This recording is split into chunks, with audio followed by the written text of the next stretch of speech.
মুহূর্তে আমরা দাঁড়িয়ে আছি মশাট অঞ্চলের ১৩৭ এবং ৩৮ যে বুথ তার বেশ কিছুটা দূরে বুথ ক্যাম্পে। কিন্তু বিষয় হচ্ছে এর ঠিক পার্শ্ববর্তী ১৩৯ নম্বর ক্যাম্পে এখানকার একটি খবর পাওয়া যায় যেখানে নাকি মহিলাদের ওপরে পুলিশি বেশ কিছু নির্যাতন হচ্ছে। নির্যাতন মানে তাদের সাথে কথা বলে তাদেরকে কেস দেওয়ার ভয় দেখানো বা তাদেরকে না বলে ছবি তোলা হয়েছে, এরকম একটি অভিযোগ পাওয়া গেছে। সেই অভিযোগ সম্পর্কে আমরা নিশ্চয়ই কথা বলবো সংশ্লিষ্ট আধিকারিক বা পার্টি কর্মীদের সাথে। তার আগে আমরা দেখাবো এই অঞ্চলের বুথে ভোট কেমন হচ্ছে, তারা এখানকার ভোটাররা কতটা শান্তিপূর্ণভাবে ভোট দিতে পারছেন। বলছি একদম রোদ্দুরে মন্দিরে বসে আমছেচকি খাচ্ছেন গ্রামের পথে, এদিকে ভোট, কি বলবেন সব মিলিয়ে কি প্রতিক্রিয়া? 2024 সালে তোমাদের নিউজ চ্যানেলকে আমি দিয়েছিলাম শ্রীরামপুর লোকসভা কেন্দ্রের ক্যান্ডিডেট এরম রিল্যাক্স মুডে কল্যাণ বন্দ্যোপাধ্যায়কে আমরা বিপুল ভোটে জেতাবো। তোমরা প্রমাণ পেয়েছো। পঞ্চায়েত ইলেকশনের আগে তোমরা এসেছিলে, সেটাও প্রমাণ পেয়েছো। আজকে এই ১৩৯ নম্বর বুথে এখানে বসে খুব রিল্যাক্স মুডে আম ছেঁচকি খাচ্ছি। গরম তো, যদিও সকালবেলা একটু মেঘলা ওয়েদার ছিল, তবুও ওয়েদারটা একটু রুক্ষ। এই আম ছেঁচকি খেতে খুব ভালো লাগে। পাশাপাশি এই যে একটা ত্রিস্তরীয় নিরাপত্তা বলয়ের মধ্যে ভোট হচ্ছে, কাশ্মীর থেকে সাজোয়া গাড়ি এসছে, এই পুরো বিষয়টা নিয়ে, নিরাপত্তা নিয়ে আপনারা দীর্ঘদিন রাজনীতি করছেন, কি প্রতিক্রিয়া থাকবে? আমার রাজনৈতিক জীবন ৯-এর দশক থেকে শুরু। ছাত্র রাজনীতির মধ্যে দিয়ে রাজনৈতিক পথ চলা শুরু। তখন তৃণমূল কংগ্রেস প্রতিষ্ঠা হয়নি, অবিভক্ত কংগ্রেসের ছাত্র পরিষদ থেকে। ৯৮ সাল থেকে তৃণমূল কংগ্রেস করি। এই নির্বাচন, এত যে নির্বাচন হয়েছে সম্পূর্ণ আলাদা। আমি দেখলাম আজকে বাস্তব অভিজ্ঞতা। আমার বোন ছিল ববিতা, আমার বোন ছিল অঙ্কিতা যে পঞ্চায়েত সমিতির কর্মাধ্যক্ষ, আমার স্ত্রী ছিল কৃষ্ণা চক্রবর্তী পঞ্চায়েতের মেম্বার। এই ঠাকুরতলায় বসেছিল, কেউ ছিল না। পুলিশ এসে তাদের ছবি তুলে থ্রেট দিয়ে কেস দেবে বলে চলে গেছে। আমি ভারতীয় জনতা পার্টিকে বলি, নরেন্দ্র মোদীকে বলি, অমিত শাহকে বলি, এখানে বসে আছি আমরা যারা তৃণমূল কংগ্রেসের কর্মী। আমি কোনোদিন রাজনৈতিকভাবে ছোট মানে খারাপ কথা বলি না, তবুও বলতে বাধ্য হচ্ছি যে আমার মায়ের বোনেদের গায়ে যদি হাত পড়ে, যদি থ্রেট করে, আমরা যারা তৃণমূল কংগ্রেস কর্মী আমরা মার খেয়েছি। সিপিএম এর বিরুদ্ধে লড়াই করতে গিয়ে প্রচুর মার খেয়েছি, প্রচুর কেস খেয়েছি। ৪ তারিখের পর এমন কেলান কেলাবো, ভারতীয় জনতা পার্টি বুঝতে পারবে যে মশাটে তৃণমূল কংগ্রেস বেঁচে আছে। আমরা রাজনৈতিক সৌজন্যতা দেখিয়েছিলাম।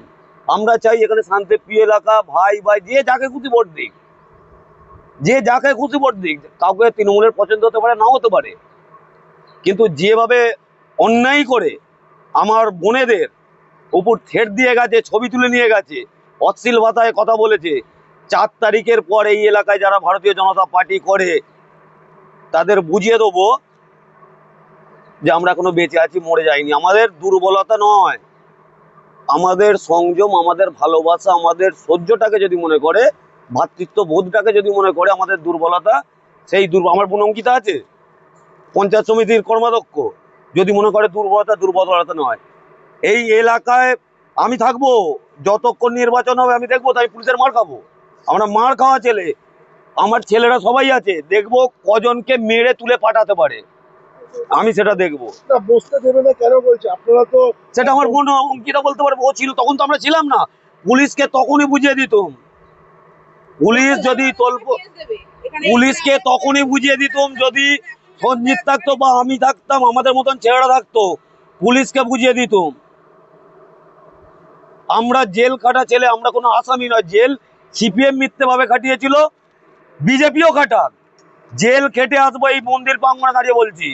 কিন্তু ভারতীয় জনতা পার্টিকে ৪ তারিখের পর দেখে ছাড়বো। আমার নাম সঞ্জীব চক্রবর্তী, আমি চণ্ডীতলা ১ নম্বর ব্লক তৃণমূল কংগ্রেসের জেনারেল সেক্রেটারি। আপনি তো এই গ্রাম পঞ্চায়েত প্রধান, তো আপনার গ্রাম পঞ্চায়েতের মধ্যে আপনারই ব্লকে মানে সমিতির বিভিন্ন আধিকারিককে পুলিশ এসে বাধা দিচ্ছে বলে জানা যাচ্ছে, এরকম কোনো খবর বা বুঝে আছি। এরকম কোনো তথ্য আপনার কাছে আছে? 100% খবর পাওয়ার পরই তো এখানে এলাম। আমি সকাল থেকে নিজের বুথে ভোট স্টার্ট করে এবং আমার 133 নম্বর বুথের ফার্স্ট ভোটার আমি আজকে।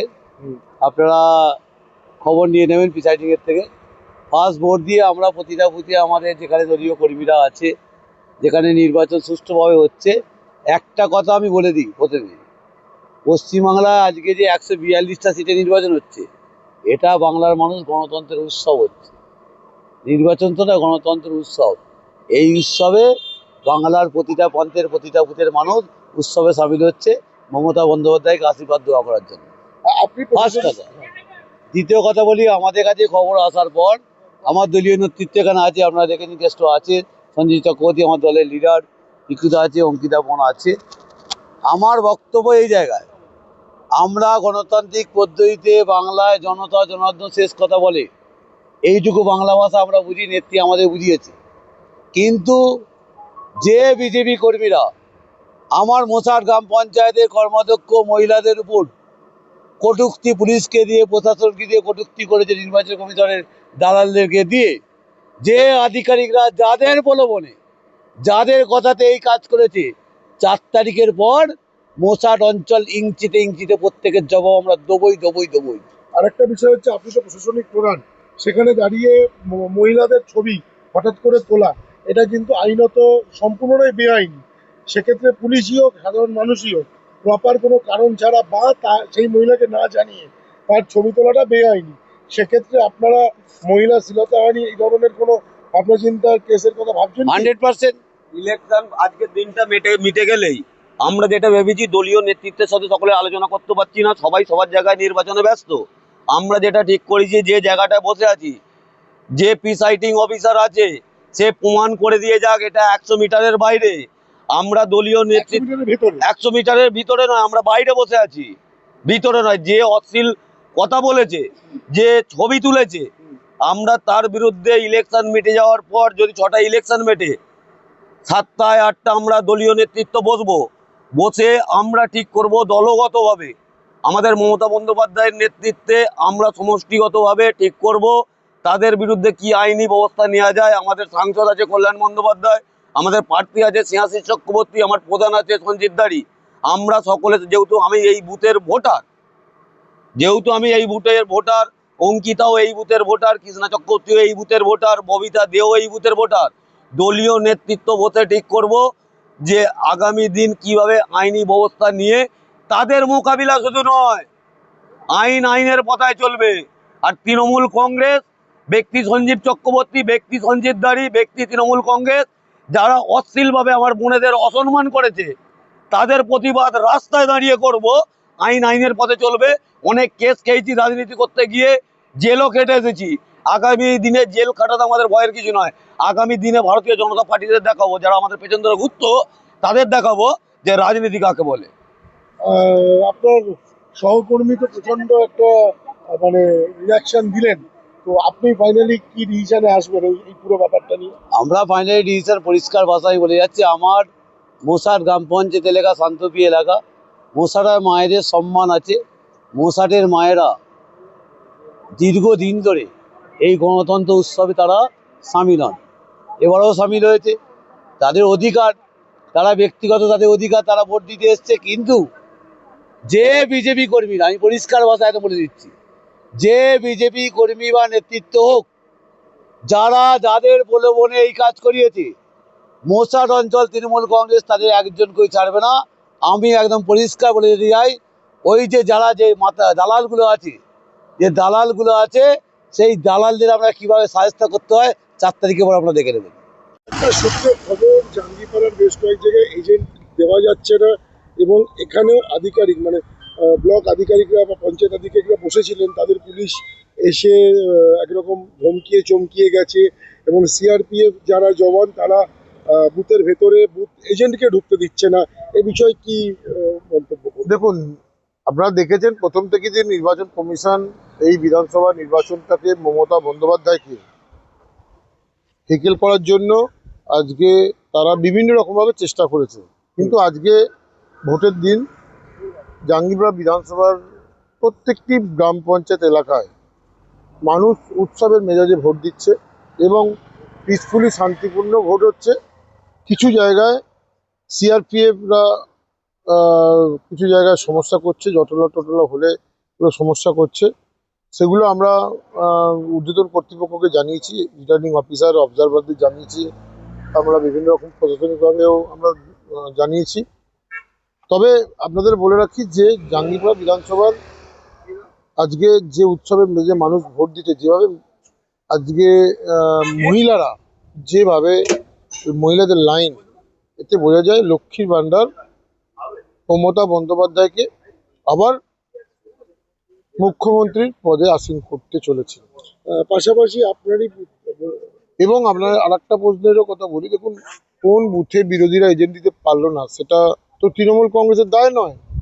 যদি তাদের লোক না থাকে, কর্মী না থাকে, সিপিএম শূন্য হয়ে গেছে, বিজেপি তাদের বুথে কর্মীই নেই, রাস্তায় নামেনি, তার বিভিন্ন এলাকায় আজকে রাজবোলার থেকে শুরু করে আটপুর থেকে শুরু করে মন্ডুলিকা থেকে শুরু করে ফুটপা থেকে শুরু করে দিলাকাশ, আজকে প্রার্থীর যেখানে বাড়ি সেখানকার এলাকাতেই কোনো ক্যাম্পই হয়নি, অধিকাংশ বুথই বসাতে পারেনি, তারা ক্যাম্পই বসাতে পারেনি। তো আমাদের কর্মীরা খুব ভালো করে খেটেছে এবং এই নির্বাচনে অনেক লড়াই করেছে এবং লড়াই করার ফলে তারা ভালো রেজাল্ট পাবে। 4 তারিখে বুঝতে পারবেন। এটা একদম 100% যে মমতা বন্দ্যোপাধ্যায় আবারও 230 থেকে 40-এর ওপর বেশি আসন নিয়ে ক্ষমতায় আসছে এবং জাঙ্গিপাড়া বিধানসভাও 30 থেকে 40,000-এর বেশি ভোটে জিতছে। পাশাপাশি 3-4 জন মহিলা তৃণমূল কর্মী যারা ভোটের কাজে যুক্ত আছেন, এরকম কিছু মহিলাকে পুলিশ তাদেরকে গিয়ে না বলে ছবি তুলে কেস দেওয়ার ভয় দেখাচ্ছে, তারা জানাচ্ছে। আমরা এটা লিখিতভাবে কমপ্লেন জানিয়েছি সেই পুলিশদের বিরুদ্ধে, সেই পুলিশ টিমের বিরুদ্ধে, এবং প্রয়োজনীয় ব্যবস্থা আমরা নিশ্চয়ই নেব। পাশাপাশি তৃণমূলের বুথ এজেন্টকে ভেতরে ঢুকতে দেয়নি, রিলিভার ছাড়েনি, এই বিষয়ে কি বলবেন? বিবেকানন্দ স্কুলে রিলিভার ছাড়েনি, আমাকে যে রেকর্ডিং আছে, সিআরপিএফ ছবি নিতে দেয়নি, তার রেকর্ডিং আছে, কি বলবেন? বুথ এজেন্ট ঢুকতে দিচ্ছে না, এটা অবশ্যই আমরা দেখব, আমরা শুনলাম। তবে সিআরপিএফ জওয়ান বা বিএসএফ যারা জওয়ান এসছে তারা অনেকটাই বাংলা কথা বুঝতে পারছে না, বা তারা অনেকেই আবার ইচ্ছা করে এজেন্টদের ঢুকতেও দিচ্ছে না। এবং নির্বাচন কমিশন, আমি জানি না, যে আমি কয়েকটা বুথে দেখলাম যে সিআরপিএফ ঘরে পর্যন্ত ঢুকে পড়ছে। আমরা কমপ্লেন জানিয়েছি, আমরা আমাদের নির্বাচন কমিশনকে, পশ্চিমবাংলার যিনি সিইও কাছে কমপ্লেন জানিয়েছি যে এটা তো ঢুকতে পারে না, একটা সিআরপিএফ এর জওয়ান বা বিএসএফ জওয়ান কখনোই প্রিসাইডিং অফিসারের অনুমতি ছাড়া ঢুকতে পারে না। গিয়ে আমি দু একটা জায়গায় দেখলাম, আমরা কমপ্লেনও করেছি, জাঙ্গিপাড়া দু একটা জায়গায় ঘরের মধ্যে ঢুকে পড়ছে, ভোটারদেরকে বিভিন্ন রকমভাবে হেকেল করার চেষ্টা করছে।